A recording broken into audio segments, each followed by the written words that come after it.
Hello friends, welcome to Learn Positive with Pradeep Kumar. If you're watching my channel, like, share, comment, subscribe, click the bell icon. Today's subject is Automobile Chassis and Transmission, Unit 1, Chassis Frame and Front Axle, Part 3.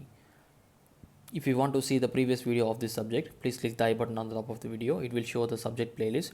And if you want to see the other subjects, please visit my channel and see all the videos. Don't forget to subscribe. Today topic is various load acting in the chassis frame. So the various common loads acting in the chassis frames are 6 common loads. We will see one by one in details. The first load is load of short duration.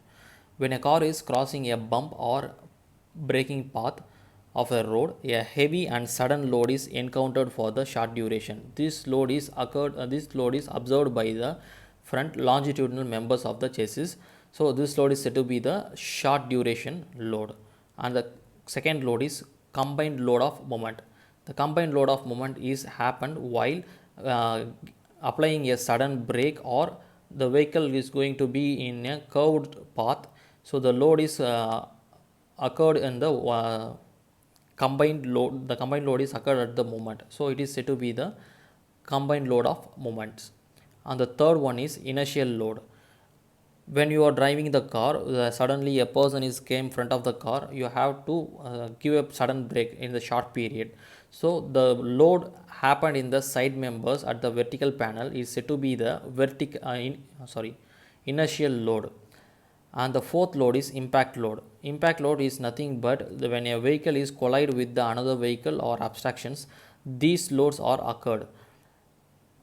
The load due to road camber, side wind and cornering force while taking a turn, it results in lateral bending of the side member. The load due to wheel impact with road obstacles may cause that particular wheel to remain obstacles while the other wheels tends to move forward. Static load. Static load is said to be the load happened in the load due to the engine vibrations happens in the engine, steering gearbox, fuel tanks and body etc. are constantly acting on the frame. It is said to be the static load. And overload. The load of the vehicle is beyond the manufacturing design. It is said to be the overload of the vehicle. And these are the images given for the impact load. The cross members are different type of cross members are used in the vehicle side panels. Due to the passenger safety, they are using the cross members in the side panel, because in the front and rear there was an engine and luggage boot. So it saves the car's front and back portions, and if the side portions are very less to protect the passenger, so they give the side members to observe the impact load and safety for the passengers. And the next topic is front axle. Generally the front axle is a dead axle in heavy vehicles, and also most of the cars front axle is a live axle. These types of axles are used in modern cars and heavy vehicles. A part of the vehicle weight of the vehicle is transmitted to the wheels through this axle only. It also houses the mechanism of steering wheel and shock absorbers to the road at irregular times. It must be the rigid and strong, and also it is made of I section in center, while the ends are made with either circular or elliptical section. It takes bending load due to the load of the vehicle and also torsion due to the braking of the vehicle. Its center portion is given a downward step to maintain a low chassis height. It is made up of 0.4% of carbon steel and 1 to 3% of nickel steel to give heavy strength and reduction of weight. In the front axle is an axle over the front wheel are mounted. The front axle is fitted with wheels at its ends. The main components of the front axles are axial beam, stub axle, swivel pin and track rod. Now we are going to see about the axial beam. So axial beam is seen by you at the front. So it is the heavy rod with the high cross section members. It is the main member to mount the other components on it. So the next one is swivel pin. It is said to be the king pin also. The pin are made of case hardened steel. It is used to secure the stub axle to the axial beam. It is exactly located and locked by cotter pin in the position. You can see the image. There is the wheel hub, and the wheel hub is attached with the kingpin. Then we can turn the wheel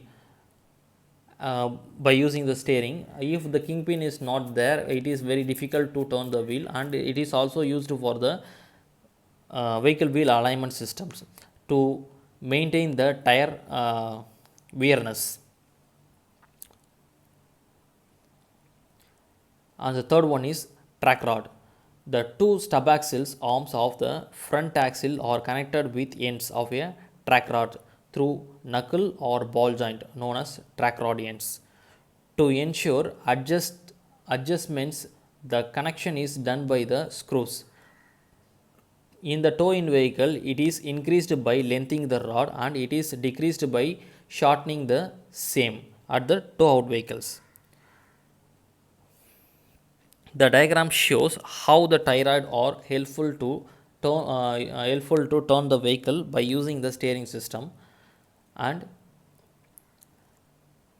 the fourth one is pull and push rod or drag link.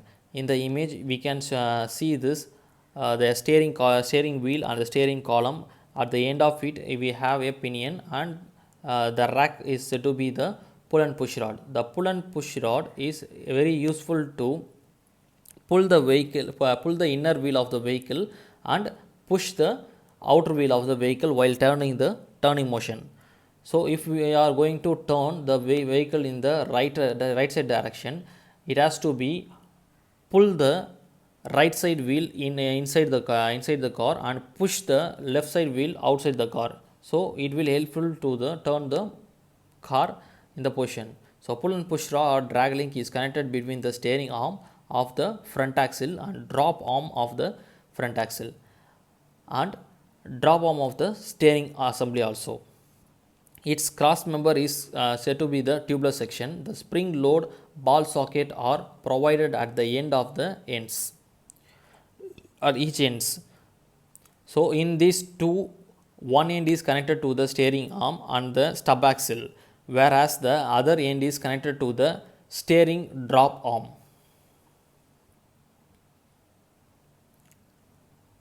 And the next topic is functions of front axles. So it carries both the hub and wheels, and also it supports the steering system, braking system and suspension system. These three systems are very important systems, and it carries the weight of the front portion of the vehicle. It carries the horizontal and vertical load on the bumping roads, and also it works as a cushion through a spring. It provides steering action. It withstands bending stress and torsional stress during the braking, and also it transmits the power to the road wheels in a four-wheel drive 4x4 vehicles. Friends, if you like this video, give a thumbs up and share with your friends. Don't forget to subscribe. Thank you.